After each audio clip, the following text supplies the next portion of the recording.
A derrota do Inter para o São Paulo no Morumbi não coloca nas costas do Mano Menezes apenas o primeiro revés do Campeonato Brasileiro. Faz com que o treinador comece a ser questionado dentro do Beira-Rio. Como que o Mano não sabe quais são os problemas da equipe em relação a 2022? O que ele quer dizer com deixar de ser propositivo?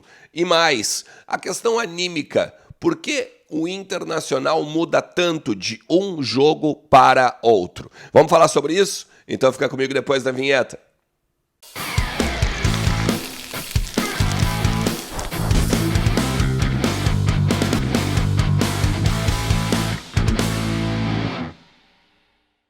Fala Colorado, como é que vocês estão? Tudo beleza? Tudo certo? Bora falar do Inter e atualizar as informações aqui do nosso clube, que tem muita coisa de bastidor pra gente trabalhar. Fica comigo até o final do vídeo, deixa teu like, te inscreve no canal, ativa a notificação e também faz o seguinte, ó, entra lá em kto.com e utiliza o cupom Ernest pra ganhar uns pilinha, botar uns pilinha no bolso na conta do Sueco, 20% de free bet a partir desse código, né, do código Ernest lá na KTO. Eu quero te dizer que eu estou muito feliz porque a gente está indo a 26 e quase 26.300 já. E a gente está numa vibe muito boa aqui dos inscritos e daquela meta que a gente está buscando, 30/6, 30 mil inscritos. Se o Internacional não está ajudando, beleza. Sabe o que a gente faz? Vamos ficar junto aqui, vamos ficar debatendo o Inter aqui, vamos ficar trabalhando sobre essas questões do nosso Colorado e vamos transformar o canal aqui numa grande comunidade de troca de ideias, né, de pensamentos e tudo mais. Eu quero falar com vocês, eu anotei aqui, ó. Para variar, eu tô com as minhas anotações aqui, né? A pegada é a seguinte, tá? O Inter perde para o São Paulo no Morumbi, 2-0, num dos piores jogos do Inter, talvez da era Mano Menezes. E tá muito próximo daquele Inter e Atlético Goianiense no Beira-Rio, lembra? Empate. O Inter podia ter perdido ainda pro Atlético Goianiense. Tem algumas coisas que eu acho que são primordiais. Primeiro de tudo é o seguinte, né? Se a gente comparar com os outros times do Campeonato Brasileiro, o Internacional está numa escala muito abaixo em termos de rotação. A rotação é muito... A intensidade do time ela é muito baixa, ela é muito diferente dos demais. Se tu pegar... Ontem eu assisti no sábado, tá? Os dois jogos do Brasileiro do sábado. Cruzeiro e o Santos...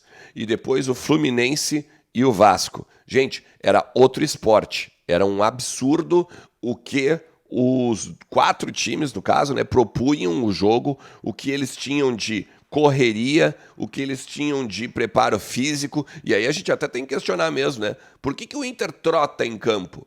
É a questão do preparador? É a questão do desgaste? Ah, mas porque nós temos um calendário muito vasto. Os times também. O Fluminense joga também 3 competições, então não é bem por aí, né, essa questão. E ainda foi campeão do estadual, né? Então, eu acho que não é bem nesse sentido que a gente pode pegar e avaliar.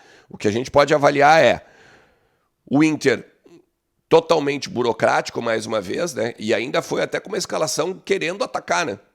Com um volante basicamente de ofício, e olha que se a gente pode botar o Campanharo, porque o Campanharo era meia que acabou voltando, né, vindo para jogar para trás. Então, tinha o Depena, tinha o Alan Patrick, tinha o Maurício, tinha o Wanderson e lá o Luiz Adriano. Que esse é um caso à parte que nós vamos ter que falar num vídeo à noite, tá? Nós vamos falar sobre ele num vídeo mais tarde, que eu quero fazer um conteúdo exclusivo sobre o Luiz Adriano e algumas coisas que eu tenho conversado com as pessoas lá, tá? O Wanderson, por exemplo, chega a dar um passe pro lado onde não tinha nenhum companheiro. O Depena faz isso 3 vezes. 3 vezes. Então daí chega o Mano Menezes na coletiva e o Mano diz que não sabe quais são os problemas da equipe. São falhas técnicas, é óbvio. É óbvio. O Wanderson não é mais o Wanderson do ano passado. O Depena não é mais o Depena do ano passado. Nem o Pedro Henrique, que entrou agora no segundo tempo, depois no lugar do Maurício, também está sendo o Pedro Henrique do início do ano do Campeonato Gaúcho. Então, quando todos estão mal, tem alguma questão que não é só o individualismo, né? O individualismo técnico. O que acontece? O Mano Menezes começa pela primeira vez dentro do Beira-Rio a ser questionado acerca de seu trabalho. Em termos de continuidade, em termos de se ele perdeu a mão ou não, em termos se ele consegue tirar algo mais desse time, Se ele, de repente, o trabalho dele já não bateu no teto, tem muita gente que conhece o presidente Alessandro Barcelos, que tem ligação com o Conselho de Gestão e o Departamento de Futebol, que questiona o presidente e o vice de futebol Felipe Becker, William Thomas. Será que o Inter vai ter algo mais a apresentar na temporada? Porque, olha só, na coletiva do Mano, o Mano diz que talvez tenha de não ser propositivo. Propositivo, inclusive, né? Esse Inter, por exemplo, que a gente teve a escalação agora do final de semana, era propositivo, né? Um time que quer ir ao ataque. Com o Depena, como eu falei, com o Maurício, com o Alan Patrick e tudo mais. O que ele diz? Talvez a gente tenha que deixar de ser propositivo para sofrer menos e tal, dar uma segurada. Me bota na cabeça que ele vai botar mais um volante, ele vai tirar um dos atacantes, o Depena, de repente, ou o Maurício, e vai simplesmente botar mais um volante para poder conter o ímpeto do adversário. E aí nós vamos jogar ou por uma bola, ou nós vamos jogar num contra-ataque, ou a gente não vai mais trocar a bola, né? A gente não vai mais tocar também a bola. E aí, com isso, gera um clima, né? Porque as redes sociais já tomaram conta agora de um vídeo do presidente Alessandro Barcelos na sua eleição, dizendo que quer um Inter propositivo, que não aguentava mais o Inter que joga por uma bola, o Inter que fica o tempo todo recuado, o Inter que fica o tempo todo esperando o adversário para daí sair para o jogo. Esse time contrasta com aquilo que o presidente Alessandro Barcelos falou na sua campanha eleitoral. Então é outra questão que também tem que se apegar. O Mano Menezes diz que ele não tem poder de definição. Por isso que talvez ele não tenha que ser propositivo. E aí aqui ele faz uma crítica, inclusive, no Luiz Adriano. No Luiz Adriano, no Alemão, nos seus jogadores de ataque. Mas aí tem que também pensar numa questão, né? Quem era o centroavante do Inter no Gauchão? Era o Pedro Henrique. Beleza, o Pedro Henrique foi o artilheiro do Inter no Gauchão, se eu não me engano, até na temporada e ele fica no banco. Se ele não tem poder de definição, ele tem que pegar e fazer no mínimo duas coisas, ou se reinventar, ou botar quem está fazendo gol, que no caso é o Pedro Henrique. Ou então dar uma oportunidade para algum novo e aí a partir disso se reinventar, como eu falei. O Luca, por exemplo. O Luca tem entrado bem na Copa Libertadores, por que o Luca tem que pegar e ficar no banco de reservas, por exemplo, para ver o Jean Dias entrar antes dele? Não dá para entender, né? Então, tem algumas coisas que o Mano falou na coletiva que não só contrastam com o que ele faz do campo, mas que também mostram que ele está um pouco cabisbaixo, abalado, que alguma coisa aconteceu nesse jogo e principalmente, acredito, na performance, que fez com que ele esmorecesse. E aí que entra a questão do questionamento acerca do seu trabalho dentro do Beira-Rio. Se ele está cabisbaixo é porque isso é o trajeto do fracasso e da troca de treinador. Isso é clássico entre todos que conhecem futebol e já estão nessa área há mais tempo, né?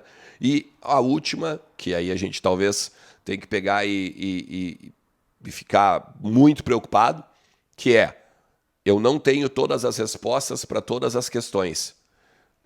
O Mano Menezes, ele não é, primeiro, um neófito do futebol. Segundo, ele já está há 1 ano no Internacional e ele já conhece o grupo, ele já sabe como funciona.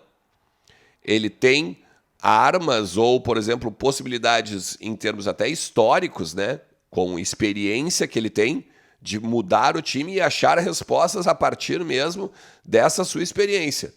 Então, é outra resposta que faz com que as coisas fiquem um pouco nebulosas acerca do que está acontecendo no vestiário do Inter. Vale lembrar, o Internacional tem agora, quarta-feira, Atlético Paranaense, sábado, Atlético Mineiro, e aí é Copa do Brasil. Não dá para ratear. É um Wagner Mancini, América Mineiro, o lanterna do Campeonato Brasileiro, beleza. Só que com o que o Inter tem de, ultimamente, ressuscitado morto, chega a dar um calafrio, meu amigo. Se tu chegou até aqui, mais uma vez eu vou te pedir, deixa teu like, te inscreve no canal, ativa a notificação. O que tu acha que o Mano Menezes tinha que fazer para mudar esse Colorado? Tu acha que o Mano Menezes chegou no teto? Tu demitiria o Mano Menezes? Mas aí vai trazer quem, cara? E aí? Bota nos comentários e vamos trocar uma ideia ao longo de todo o dia. Valeu? Tamo junto, um forte abraço. Tchau!